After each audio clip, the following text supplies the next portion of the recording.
Hello everyone, my name is Rahul. I'm a product engineer in the Esri Location Referencing team. With me here is Eric, who is a developer in the same team. We build and maintain both Roads and Highways and ArcGIS Pipeline Referencing solutions. In this presentation, we'll term both Roads and Highways and ArcGIS Pipeline Referencing as location referencing. So we'll first show how to prepare location referencing data for publishing web services, then how to edit using the web services, and finally how to create or use your own app to edit the location referencing datasets. To give an idea of where both of our solutions are at, we are excited to bring Roads and Highways into ArcGIS Pro. For the pipeline referencing, we have a fully released solution, with the latest being ArcGIS Pro 2.5, which pairs with ArcGIS Enterprise 10.8. In this presentation, after deploying your location referencing database, we'll show you how to expand the scope of your GIS by leveraging the power of location referencing REST API. So the location referencing has got two paradigms, one with traditional versioning connecting directly to the geodatabase, and then our new paradigm, which is publishing and consuming feature services from ArcGIS Pro as well as any other web apps that you choose to build to extend the location referencing API. So today we are talking about our new paradigm, which integrates location referencing services and capabilities into any application via a REST API. What it can do for you is that you can automate your complex workflows using the REST API. It saves time and effort, and it needs very little training once the workflow is established. And finally, it's platform independent and innovative. So if you want to run the create route tool or realign route tool, you are not just dependent upon ArcGIS Pro. You can create your own app using the web app builder or an app of your choice to run those tools or any other geoprocessing tools under the location referencing paradigm. Now we are going to show you a demo of publishing a service with linear referencing capability. But some of you might be thinking, I have access to pipeline referencing in Pro, or I am interested in being an early adopter for Roads and Highways in Pro. How can I start using the new API? That's going to be the focus of the presentation today. We are going to give a quick view of the configuration and publication routine to get started. Then we will make some edits in both ArcGIS Pro and directly via the REST endpoint utilizing the same feature service. In case anyone does not have access to the recording or the demo later on, we are including the steps and screenshots in the slides that are going to be towards the end of the presentation. Before starting the demo, a brief introduction of the branch versioning data that is used for REST-based editing. What branch versioning is, that it's a new platform for multi-user editing that leverages a service-based architecture instead of depending on a database connection. And for the Roads and Highways and APR, you need a branch version dataset to utilize the linear referencing REST API. So this is a step-by-step workflow for publishing a location referencing capable service. You don't have to read all of these now, but you may print this later for a quick reference. So the common deployment model is to use an ArcGIS server federated with Portal for ArcGIS.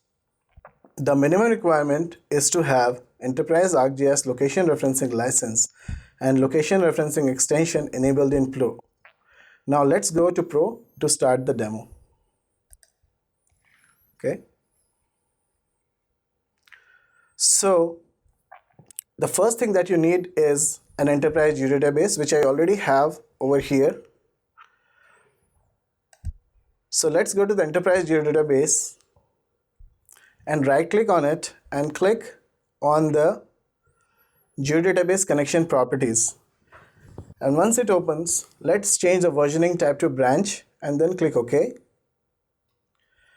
Once this database is connected into branch database, we are going to add the LRS into it. For doing that, let's use the Create LRS geoprocessing tool. So we will go and find the Create LRS geoprocessing tool in the location referencing toolbox. And the input location is going to be the branch version database.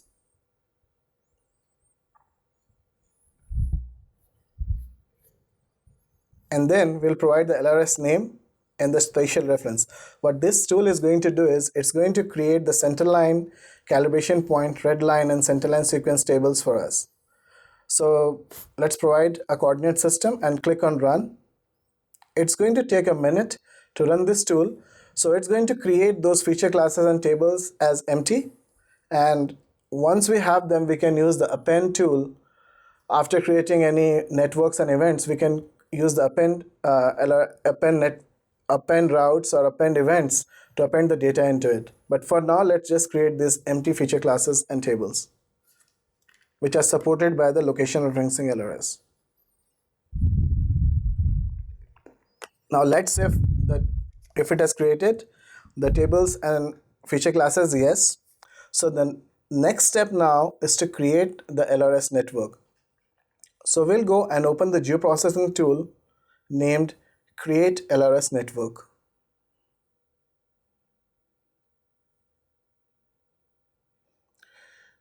Browse to the connection file, provide the network name, and this time let's change the measure unit to meters. And we are going to create a continuous network in this case. Click on run.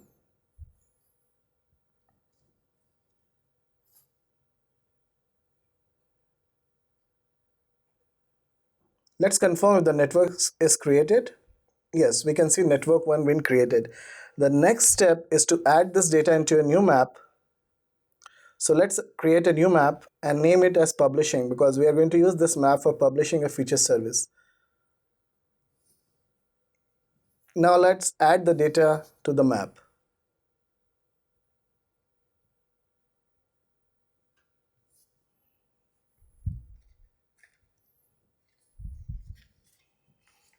So the layers are added.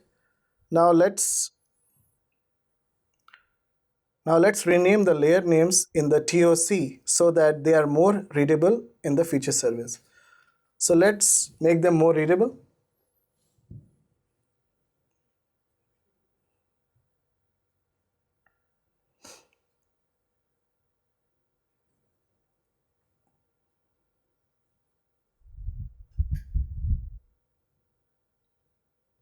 Okay, it's all done. Now let's go to the properties for the centerline layer and set up the display field. This will help us later during the editing. So display field, let's make it object ID as the display field. Now the location referencing extension supports time. So let's enable time for these layers. So for that, we'll use the enable time button in the location referencing ribbon. And once we click it, we'll see that our network now has got time enabled. So we are preparing the data for publishing a linear referencing enabled feature service. So let's confirm that we are logged in through a portal. So now, yes, it's coming from, we are logged in through a portal. So the data set is now ready to be published. So go to share and publish web layer.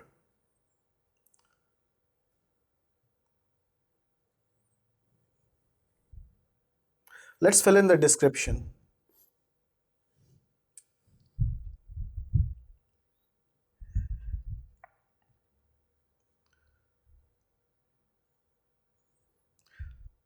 The data should be reference register data. The layer type is feature, since we are publishing a feature service and we are sharing with the ArcGIS Enterprise, that is our portal. In configuration, in capabilities, check the linear referencing and version management options. So linear referencing capability and version management so that it can support the branch versioning. Now we'll come back here and click on analyze to see if there are any errors before publishing. One error shows up. Let's double click and try to fix it. So to fix it, choose instant type as dedicated instance. Now no errors are here. So let's publish the service. So I'm going to pause this for a second, and the publishing takes 3 to 4 minutes, and to save the time, let's cut it for a while and let's assume that the feature service is now published successfully. Now we'll go ahead and take it from there and see how we can edit the data that is coming from a feature service using the REST endpoint. So let's go ahead and this time we are going to add another map, and this time the map will be called editing since we are going to edit the data. So what we are going to do is to create a route. So add a new map and then go to the portal and browse to the service. This is the service we just published. Click on the feature service and then add the layers into the map. And remember, these layers are coming from a feature service. So start with just change the symbology a bit. Okay, as you can see, the data is coming from a feature service that is shown with the blue symbol. So the blue symbol shows that the data is coming from a feature service, whereas the container symbol shows that it's coming from a direct connection. Okay, now it's ready. So the next step is to create a version so that we can edit in default, not in the default version, but in a version. So in the versioning tab, click on new version and then name the new version. And remember to click the change to this new version checkbox. Click OK. Now let's confirm that the data is now coming from version v1. So we are going to create a new route. For that, go to the location of for that, let's add a base map first, and then we'll go to the location referencing tab. So add the base map. Now let's go to location referencing tab and click on create route. So for creating the route, the first thing that we need is a center line. So let's digitize a center line to create a route.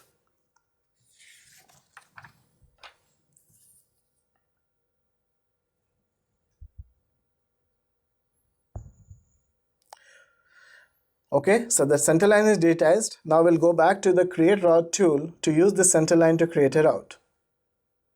Okay, create route tool. We choose the center line and fill in the parameters. So we'll provide the start date, the route name, and the measures. The measures are right now coming from the geometrical length of the center line, but you can choose your own measures. Click on run. So we can see that a route got created and the calibration points also got created.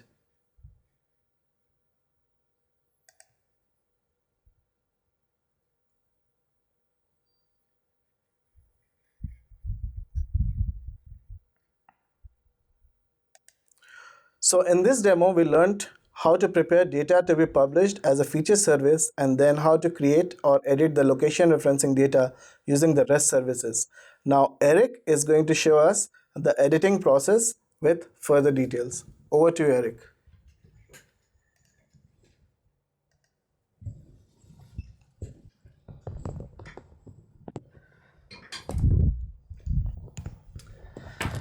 Thank you, Raul. So for this part of the demo, I'll be showing how you can utilize the REST API to perform edits on your feature service. Along with this demo, I will be showing how you could utilize a service called Postman, which could help with automating these edit tasks. So I'll go ahead and switch over to Postman. So now we are in our service called Postman, and we have a collection over here with a set of 9 requests. Now what we'll be doing is we will generate a new authorization token. This is required before we can make any edits on our version. Next, after that, we will create a new version, and then we will obtain the unique ID for that version. Once we do that, we could start performing our edits on our brand new version. We have 2 requests, one to start reading our data and another one to start editing our data. And then we'll perform 2 edit operations. We'll perform a create route, and then we'll add a calibration point to that route we just created. Once we finish that, we'll have 2 more requests. One will stop the editing, and we'll also save our edits that we just made. And then we will stop reading the data. So we'll start off first with our generate tokens request. Now there's 2 key components when you are submitting a request. The first one is the URL link where the request is being sent to, along with the type of request that it will be. It could be post, and it could also be get, could be a couple other ones. If you look on our online documentation, we clearly state which type of operation you'll need to do. After that, there's a set of parameters that you will need with your request. Just about all of your requests will need a parameter which will represent the format that you want your response back in. And in this case, we will be using a JSON. You could also use a HTML as well. Next, we have some other parameters, which are our credentials, such as our username and password. One thing to note, with using Postman, you can save variables locally in your environment. This helps making your automated tasks easier, as you can save values from responses and use them in future requests. And if we come up to the top right, we can actually see the variables that we have currently. We have a GUID value, which is the unique ID of our version we'll be working on. We have it both with braces and without braces. We then have our token value, which we'll be getting in this request. And then we have our credentials, along with our version name that we'll be creating, and then a route ID variable, which will store the route ID of the route we create. Now, another nice service with Postman is that you could run scripts both before and after you send a request. While we won't be using any scripts for before, we do have some scripts that will run after we get our request back. And all we are doing, we are just simply parsing the JSON response and saving the given value that we want, which in this case will be our token value. So we could go ahead and send this request, and we get a response back in our JSON format. As you can see, we get our token value, and then we get expiration date of how long the token will last for. Typically, this is roughly around 2 hours. So moving on to our next request, we have a create version request. Now, one thing to note, whenever you're dealing with version management, your URL link will be going through your version management server. And then in this case, it'll be /create. Now, we do have a couple different parameters for this one. Once again, we have our format, and then a couple things that might be familiar from the Pro UI. We have the version name, which as we can see, we have as version 1, the access permission, and then the description for that branch, or for that version. We also need the token we got from our previous response, and as you can see, we have a current value saved for that. So we could go ahead and send this response as well, or request.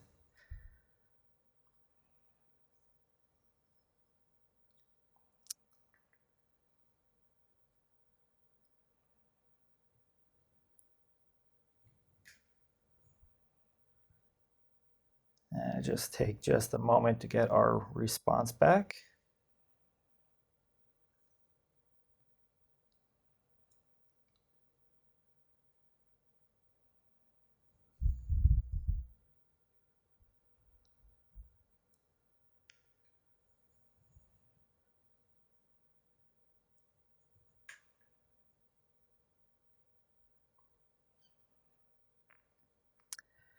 Now, when we get our response back, we can actually obtain our unique ID for this version from this request, but I will be showing another request that will query all of our current versions and will obtain our unique ID that way.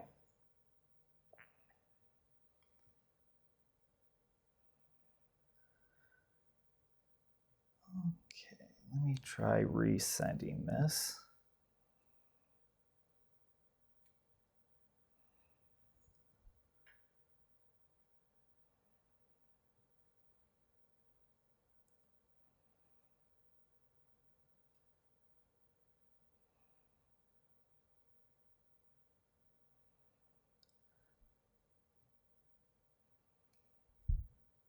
Okay, it seems like we're having a little lag here. Okay, so we'll go ahead and move on to our next request. This request, once again, is to our version management server. This time, we're just going to query all of the versions that we currently have. And all we need for this is the format that will be getting our response back, along with our token value that we got from generate tokens.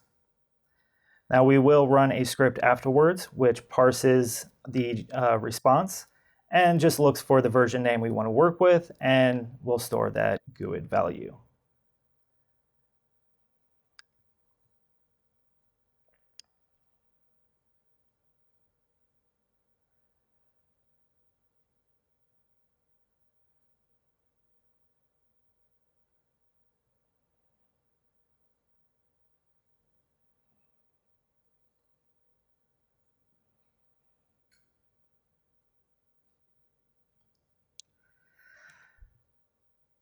All right, looks like we're having a little bit of connectivity issues here.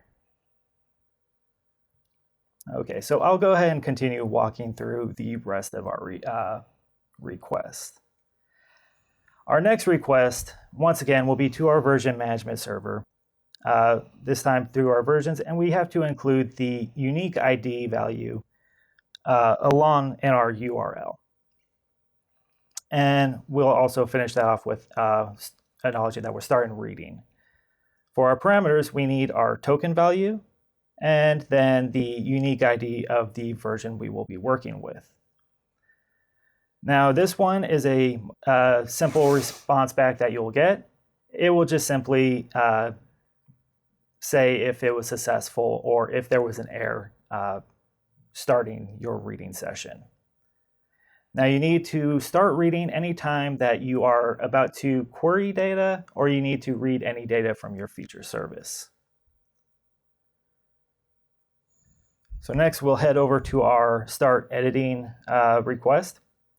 Now, this one is very similar to the start reading. The only difference will be the end of our URL, which will be to start editing. Now, anytime you're about to perform edits, you will need to perform this request. That way you're allowed to start editing on your version.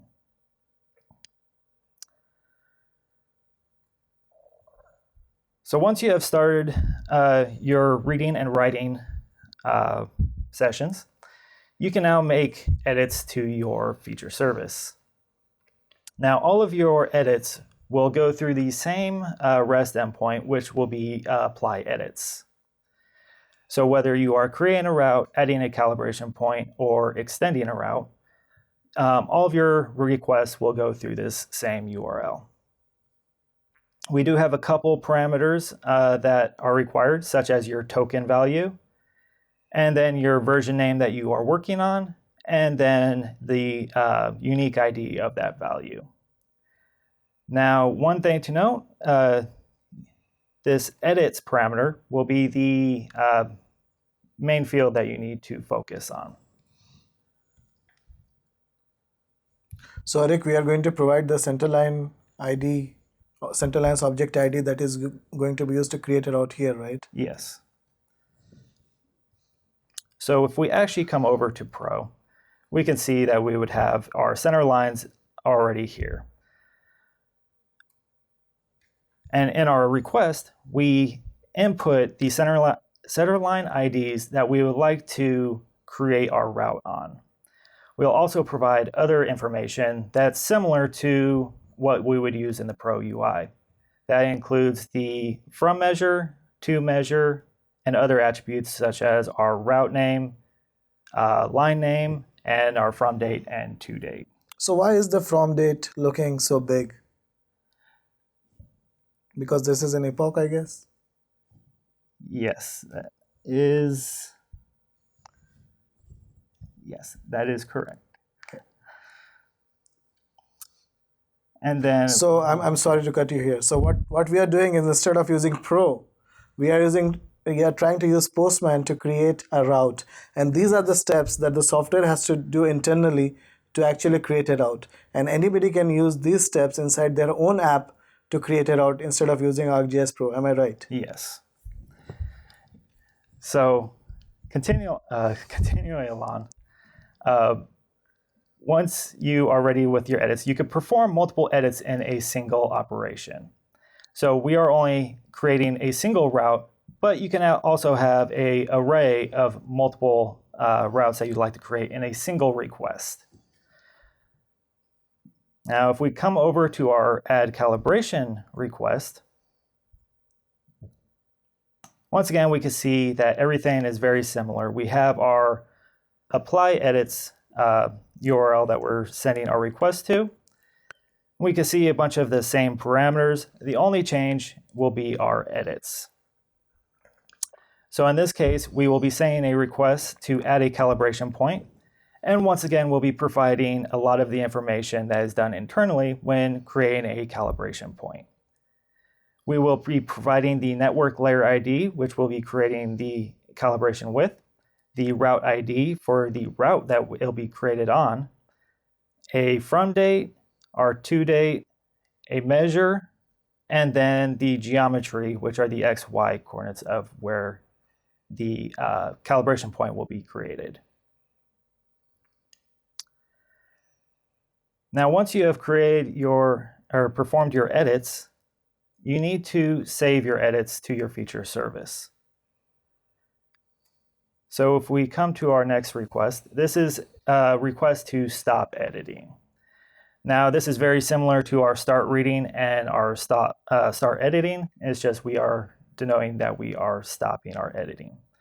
And we need to add a parameter for saving our edits. If we do not do this, our edits will not be saved. And after we send that, we have our final request, which allows you to stop reading the data. Now, to make things simpler, Postman allows you to build collections of all of these requests and save them for easily automating tasks. You can build multiple collections that perform different operations, and all you have to do is simply come to the edit operation that you would like to perform and make a minor adjustment to one of the parameters. So I can do a task to create a route, then to realign a route, or use this to combine two different operations. First create and then realign a route within the same click, right? Yes. That way, all you have to do is click this play button right here, and you could run the entire collection. And you could also run multiple collections afterwards, whatever meets your workflow. Yeah. So in a recap, using the REST API, you could easily automate a lot of your editing tasks that meet your business's needs.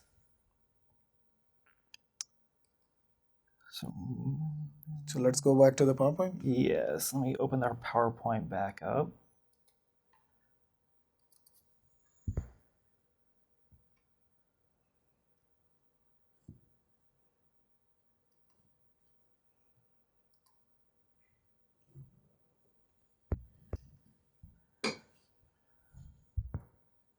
Okay.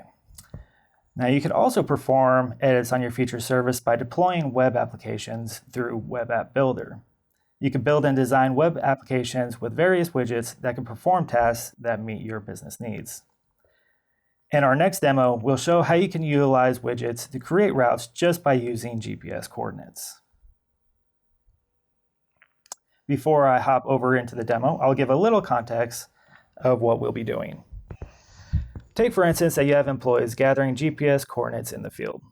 Each GPS coordinate, along with other route attributes, are saved in an Excel sheet, which are later handed over to another employee who will create each route in your feature service. Rather than having to go through each route one by one, you can have a widget which automates the task where the user can simply drag and drop the Excel sheet into the widget. The widget will then take care of converting XY coordinates and converting them over to points. And then it'll create the center lines from those points and then generate both calibration points and the routes from that Excel sheet. So before you go ahead, let me tell you that if I were to do this in ArcMap or in ArcGIS Pro, I have to do XY to point, GP tool, then point to line GP tool, then append.gp tool, and then generate calibration points, and finally generate routes. Or I have to do all of this, and then I have to individually create each route using the create route tool. Yes. So what we are going to show here is that when you have the GPS data and appropriate attributes, you can just drag and drop into an application and all the routes will be created to you magically. Yes, the widget will handle all the legwork and automate this task for you. So now we'll head over to our web application and we will show this in action.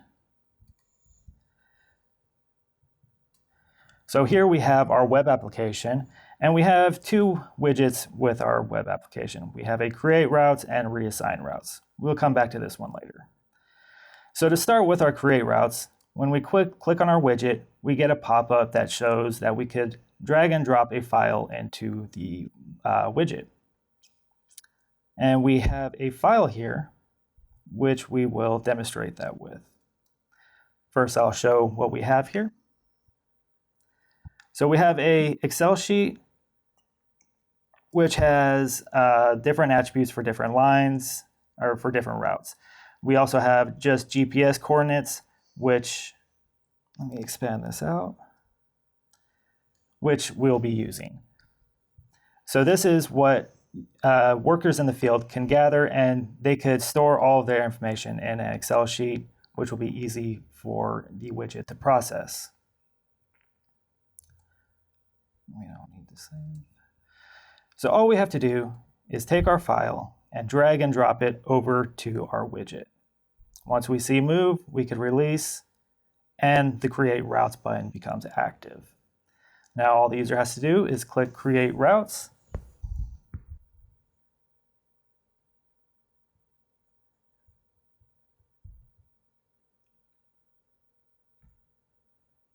And we could give it a few minutes for it to generate all of our routes.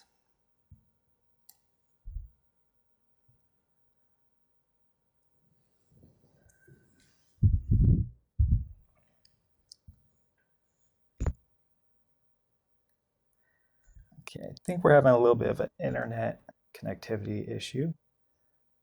What I will do, but we do have a video of this demo. So as you can see, we're taking a look at our routes and we're dragging and dropping it over into our widget. Once we see the move, we could drag and go ahead and drop it. We'll then click create routes and we'll see the process of it loading all of our routes.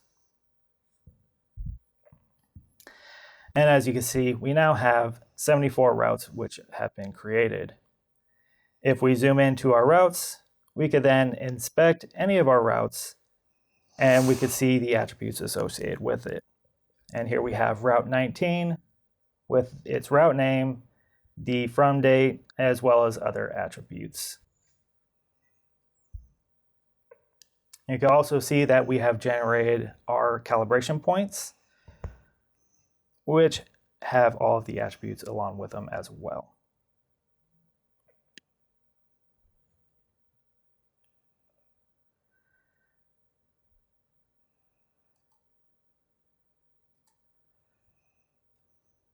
Next, we will show how we can perform the same type of operation, but this time with a reassign operation.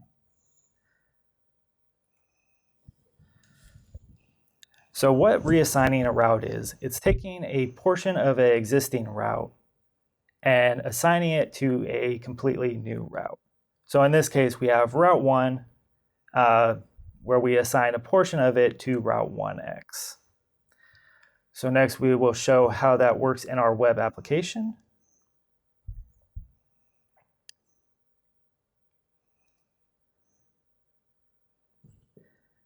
And for this, what we'll do is we'll reassign a portion of Route 19. So as you can see, it's very similar with our widget as with our create routes.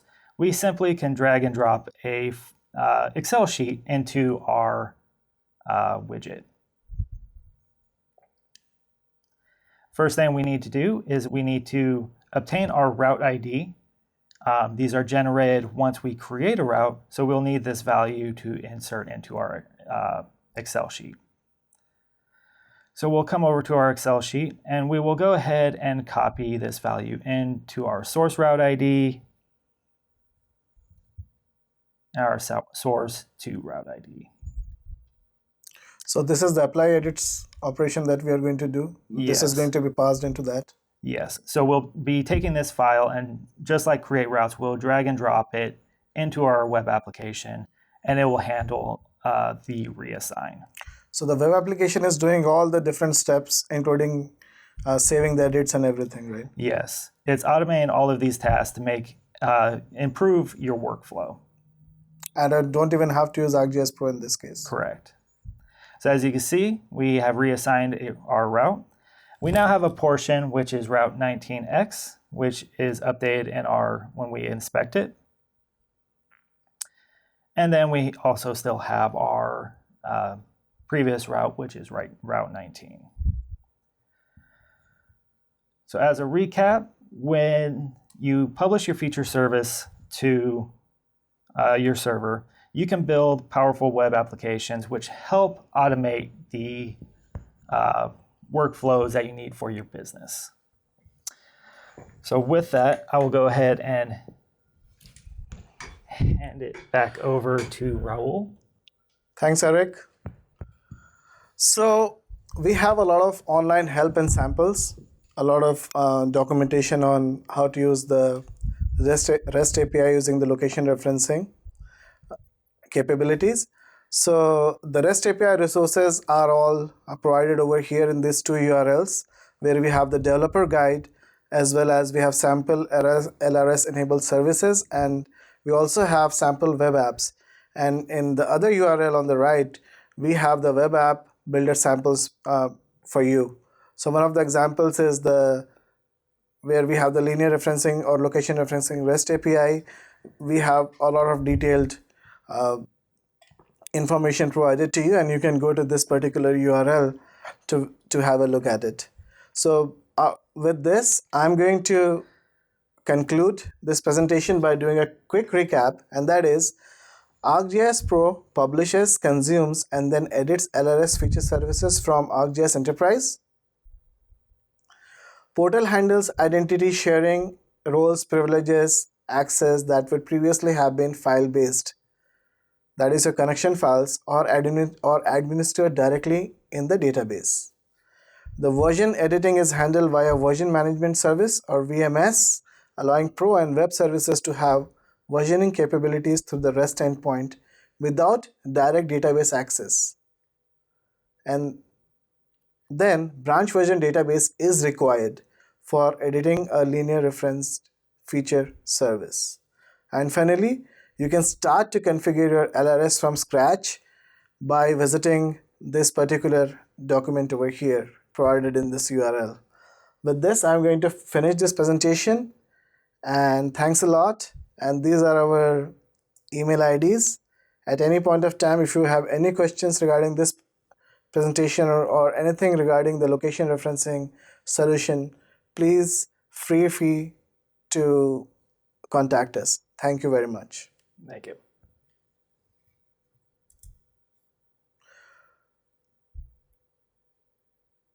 So these are all the steps that we did for publishing the feature service to preparing the data.